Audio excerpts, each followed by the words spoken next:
warnanya aja bisa aneh, beda. Satu motor yang dimaksud warnanya bisa berbeda. Bagaimana penjelasan Anda? Iya, terima kasih Bung Ainun. Gini ya, saya menyatakan bahwa kita berpatokan kepada putusan, itu yang benar ya. Saya jelaskan dulu sebentar ya ke pemirsa. Jadi tadi disebutkan di dalam putusan tentang bahwa ada satu motor yang digunakan. Contoh ya. Ini ada banyak lagi sebenarnya kan. Motor yang satu, yang memang cuma satu motor yang digunakan itu kan?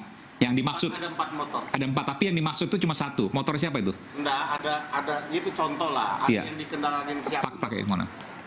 Ada yang maksud saya itu contoh. Banyak keanehan keputusan yang saling bertentangan. Dari motor itu kan menurut kejadian itu ada 4 motor. Di putusan 1, 4 motor itu motor warna merah tadinya dipakai si A misalnya. Di putusan 2 motor biru yang dipakai si A. Oke, padahal si A sama. Ya, gitu loh. Jadi motor yang mana bagaimana nih? Peristiwa yang sama motornya berbeda-beda gitu loh. Ini kan dituduh bersama nih. Ini kan rangkaian peristiwa yang sama. Putusan yang sama. Iya. Dalam berkas yang sama. Betul. Itu loh maksud saya. Ya, itu motor itu yang dilakukan ya, yang dipakai oleh pelaku. Ya, pelaku ketika dia melakukan pembunuhan dan juga disertai dengan pemerkosaan, dia memakai motor warna biru. Kemudian berubah setelah penangkapan, itu motor itu dirubah berwarna merah. Oh, dicat lagi? Iya, itu perubahannya. Oke, gini, saya juga mau meluruskan ya. Betul seperti itu? Ya, saya nggak tahu lah. Cuman ada satu lagi, supaya dijawab sekalian sama Pak Roni ya. BAP DD tanggal 2 September ya, dengan BAP AIP tanggal 6 September, mereka di BAP kedua di Polda tanggal 23 November, dua-dua dirubah. Tahu yang dirubah hanya Pak Aman, Pak Mas Aiman apa? Yang dirubah hanya untuk penyesuaian waktu. Penyesuaian waktu untuk mencocokkan supaya keterangannya sama seperti keterangan hampir 20 saksi yang lain, yang notabene kebanyakan itu dari penyidik dan juga padahal yang sebagian besar itu mencabut. Kejadian yang benarnya menurut pengakuan sebenarnya dalam BAP pertama itu pukul 22.30 menurut keterangan Dede sama Aep. Ternyata di dalam keterangan polisi, penyidik yang lain, mereka 22.30 itu sudah ada di TKP. Bagaimana ada di TKP sementara peristiwanya baru mereka mengakunya terjadinya jam yang sama.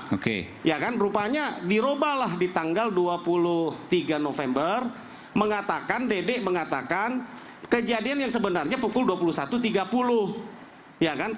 Kenapa 21.30? Handphonenya rusak, jamnya jadi cepat 1 jam. Tapi bisa persis? Nggak tahu. Bung Aiman, saya tambah lagi.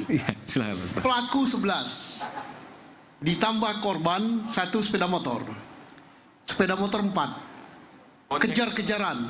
Terus yang 3 kejar-kejaran dengan lari.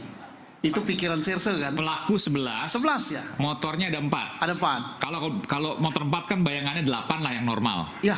Kemudian tambah kan 1 bisa lagi. bertiga juga Pak Susno? Tidak, katanya berboncengan 2 motor korban 1 kan. Jadi normalnya minimal kalau 8, kalau 11 itu minimal harus 6 sepeda motor. Ditambah sepeda motor korban 7. Oke. Kok 4 berarti kan 3 yang pelaku, katakanlah seperti itu. Ya. Kalau 3 pelaku, 1 motor bertiga saja baru 9. Ya, artinya di sini ini janggal maksudnya ya? Ketidaktelitian di dalam bertanya. Kalau seorang serse yang bertanya, apakah mereka berboncengan berdua atau ada yang sendiri atau ada yang ini, dari situ saja sudah terjawab. Iya, tapi ini menarik.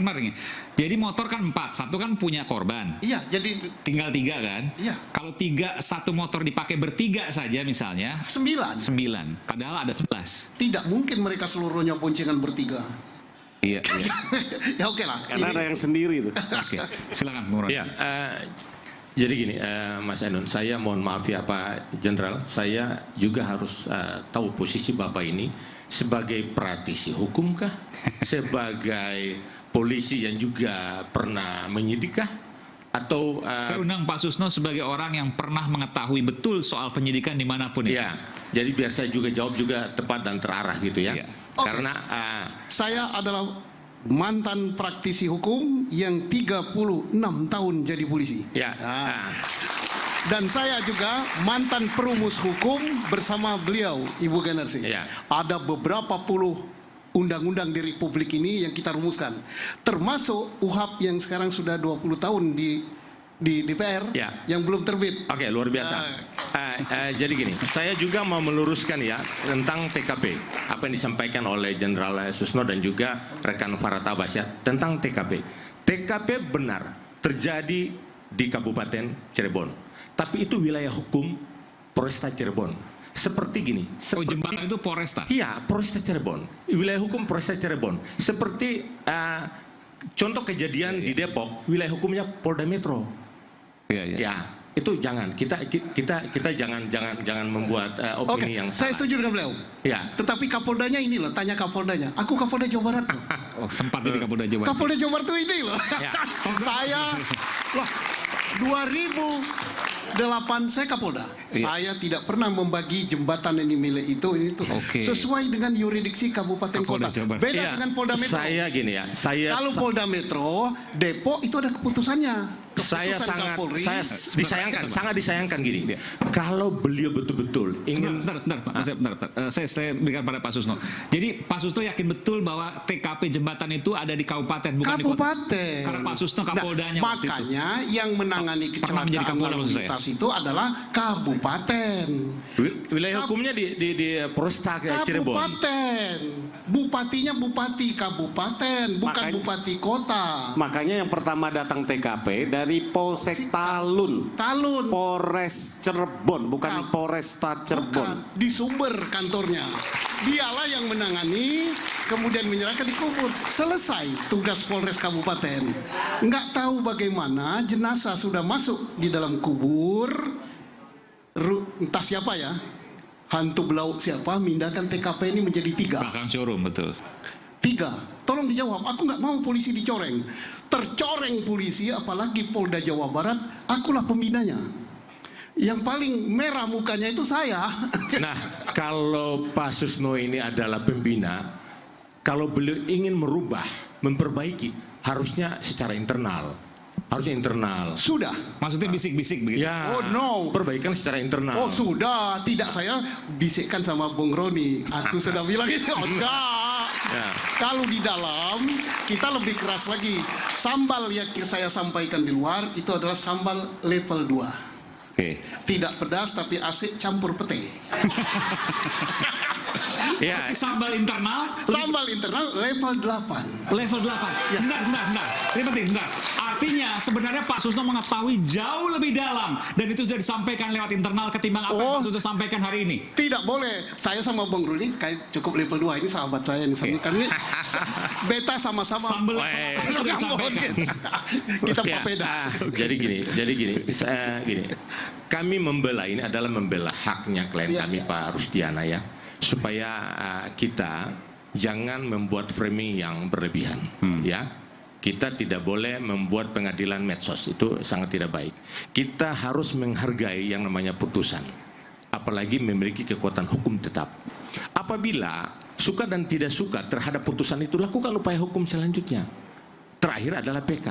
Dan harus ingat bahwa terpidana ini pernah mengajukan gerasi, ya, tanggal 24 Juni 2019. Artinya mengakui kesalahan. Iya, kalau gerasi itu apa? Gerasi itu kan memohon pengampunan.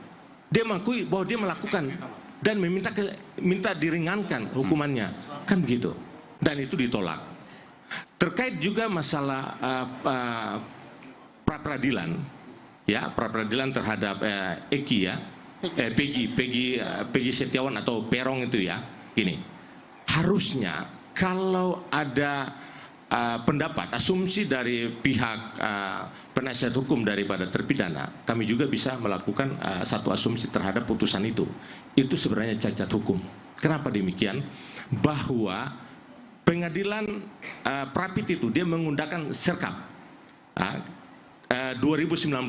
Padahal perbuatannya itu 2016, harusnya serkap 2012. Itu pertama. Kemudian saya bacakan ya, ini nanti dikira. Singkat saja Pak, karena saya harus break. Ya, ini ada surat edaran ya, surat edaran. Ini terkait masalah DPO. Ketika orang sudah DPO itu, kalau pra peradilan harus ditolak, harus. ini undang-undang. Tapi kan kalau itu sudah diputuskan pengadilan juga. Ya, itu kalau itu kami juga punya hak untuk menilai. Tapi Polda Jawa Barat menerima dan menghormati putusan hasil dari Prapit itu sehingga SP3 terhadap si Peggy Setiawan. Baik. Oke. Baik, dan kita akan lanjutkan saat lagi. Ini adalah sesi terakhir, nanti kita akan berikan kesempatan masing-masing narasumber untuk memberikan closing statement. Saat lagi di Rakyat Bersuara, tetaplah bersama kami.